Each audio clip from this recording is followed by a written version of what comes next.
Hello students. Today we will start a new section that will allow you to jump to a new level of evolution. The essence of this section is to learn how to implement a ready-made idea in the simplest and most rational way possible. We will be drawing geometric shapes of varying complexity, so rationality, accuracy, and simplicity are the keys to success in this course. Let's start with something simple.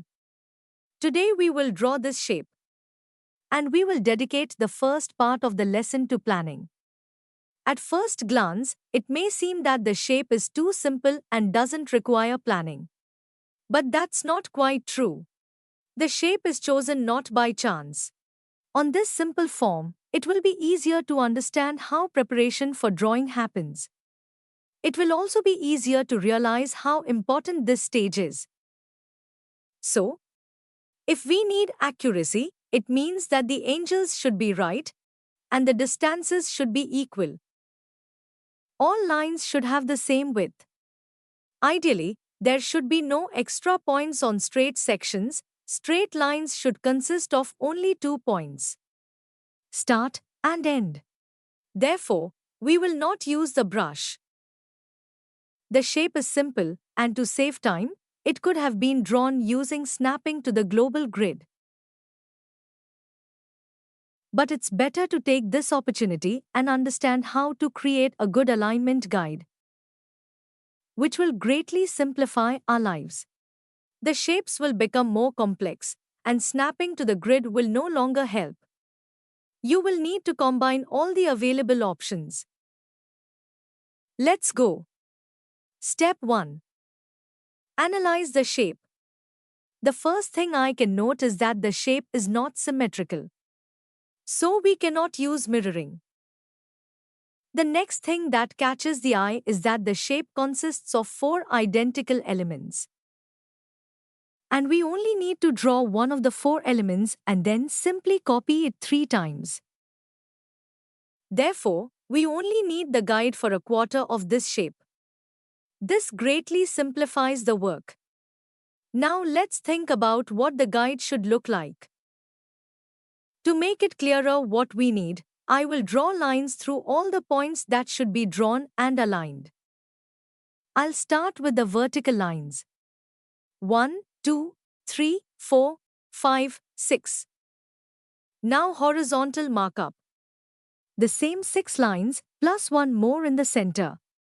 That's all. This is the grid we need. Moving to step 2. Create an alignment guide. Switch to object mode and create a plane. We won't change the size. By default, it's 2 by 2 meters. Switch to edit mode. Select everything, right-click, choose subdivide. Open the last action menu and increase the number of cuts to 6. By the way, if after the subdivide command you accidentally clicked on the scene and the last action menu disappeared, you can bring it back on the screen with the F9 key. So, we have a 7 by 7 grid. And we are missing the last horizontal cut. Let's add the cut using the loop cut tool. Press Ctrl R. Hover the cursor over one of the vertical edges in the center of the shape. A cut marker will appear perpendicular to the selected edge. Confirm the cut with a left mouse click, and to place the cut exactly in the center, press the right mouse button or escape. Switch to object mode. Open the object properties. Find the viewport display section and change the appearance of the object to a wireframe. That's it. The guide is ready.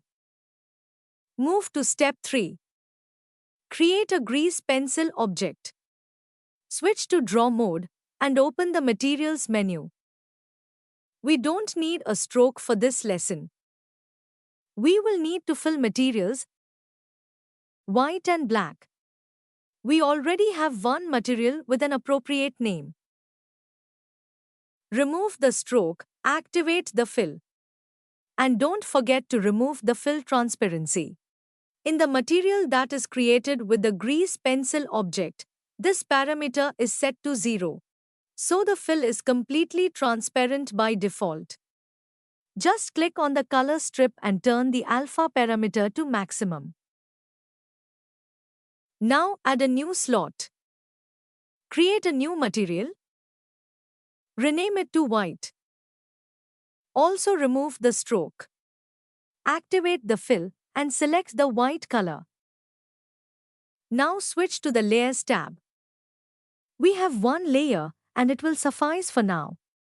Let's only disable the influence of lighting on the layer. Move to step 3. Drawing. Set the stroke density to maximum. Disable pressure sensitivity. The brush radius doesn't matter. Now select the line tool, set the subdivision parameter to 0. This will remove all extra points. The drawn line will consist of only 2 points. Choose the black material and draw a line. It doesn't matter what length it is and at what angle it is positioned. Press space to confirm the shape. We can't see the line because it has no stroke. Switch to Edit mode. Select the Point Selection mode. Open the Snap menu and switch to Point Snapping. Make the Snap tool active. Grab the first point and align it with the center of the left edge. Now select the second point and align it with the top left corner. Now the line needs to be extended to the right, to the next corner. Do this by extrusion. The point should be selected. Press the E key and drag the new point to the desired position. Press E again and stick the new point to the center of the right side. Done. We have a black rectangle. Now switch back to Draw mode, choose the white color, and draw another line. Switch to Edit mode again. Place 2 points along the left edge. Extrude the bottom point to the lower right corner, and then extrude again and stick the new point to the center of the right side. Now we need to draw a white rectangle over the black one. We no longer need to switch back to Draw mode to draw a line. We can simply select one of the points with the white material. Copy it and place it in the desired position. Extrude it 3 times and stick it to the necessary positions. Now draw the black rectangle on the white background. Select one of the black points. Copy it, place it in the desired position, and extrude it into 3 new positions. Next, in the same way, draw the black rectangle on the top white and the white rectangle on the bottom black. And the last round. We need a small white rectangle on the top black and a small black rectangle on the bottom white. Done. The shape is drawn. But now I'll show you the downside of this drawing method. Right now we have overlapping planes in our figure. Or, in other words, we have strokes that lie in the same plane. And there's nothing wrong with that. All strokes are displayed on the screen according to their Z index. But it's not always convenient. For example, if you switch the depth order to 3D and go to perspective, our object will be covered with glitches. And we will have to manually place the strokes at different heights so that they do not overlap. Therefore, now we will draw this shape in another way. All strokes will lie in one plane, but they will not overlap. Let's hide the layer we already have and create 2 more layers. Name them black and white. For both layers, we will disable the influence of lighting. Additionally, we will activate the option to lock inactive layers. Now switch to Draw mode. Select the white layer and white material. Draw a line at the bottom of the shape. Now select the black layer and black material and draw a line at the top. Switch to Edit mode and work with the points. The black layer is selected. Place 2 black points along the left edge from the center to the top corner. Now, using extrusion, place 6 more points according to this scheme.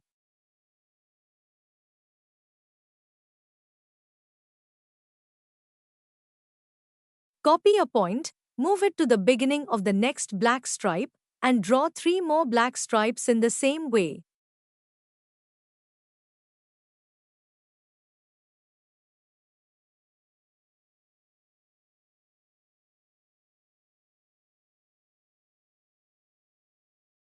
Next, switch to the white layer. Place 2 white line points along the left edge. And then use extrusion to draw all the white elements.